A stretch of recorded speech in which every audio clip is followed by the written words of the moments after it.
ऐसे ना मतलब का वीडियो कॉल में आओ, वीडियो कॉल में अनार हो गेलो वीडियो ऐसे सादा सादा ना हुई। तब कैसे हुई? अरे वो उनकर जवाब दा, मतलब उनका हम जवाब दे। बड़ा ही लौला ना बोलत ना भाई काहे बोलत बा मी इज्जत तो से पूछो कहो भैया इंटर वाली हमको दे ही कहीं लगाए तो मन नहीं कर सका भैया। उड़ा गेला सहूर सीखा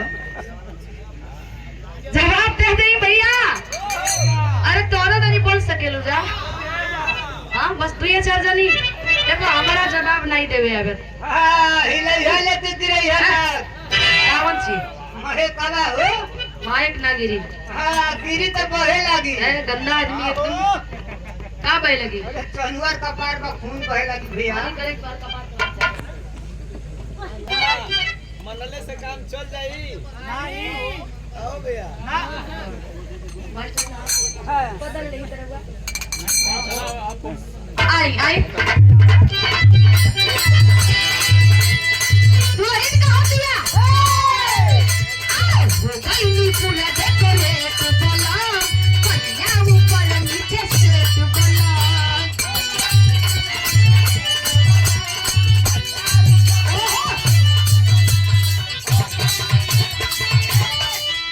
वो गई पूरा डेकोरेट बोला कन्या ऊपर नीचे सेट बोला कन्या ऊपर नीचे सेट बोला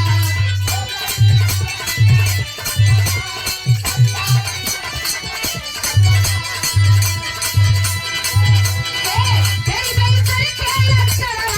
आई ना पीर लगाती है अड़ जाई तेरी बेल करके आई ना पीर लगाती है अड़ जाई सरिया पा सरिया पा सरिया पा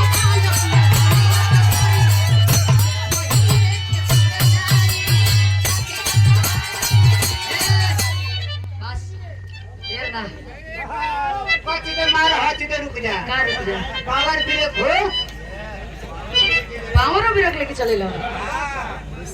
अब कहियो तार ब्रेक फेल हो गई तब ए डिस भी पता नहीं के डी सब पावर भैया जब टावर पकड़ा तो हम समझत है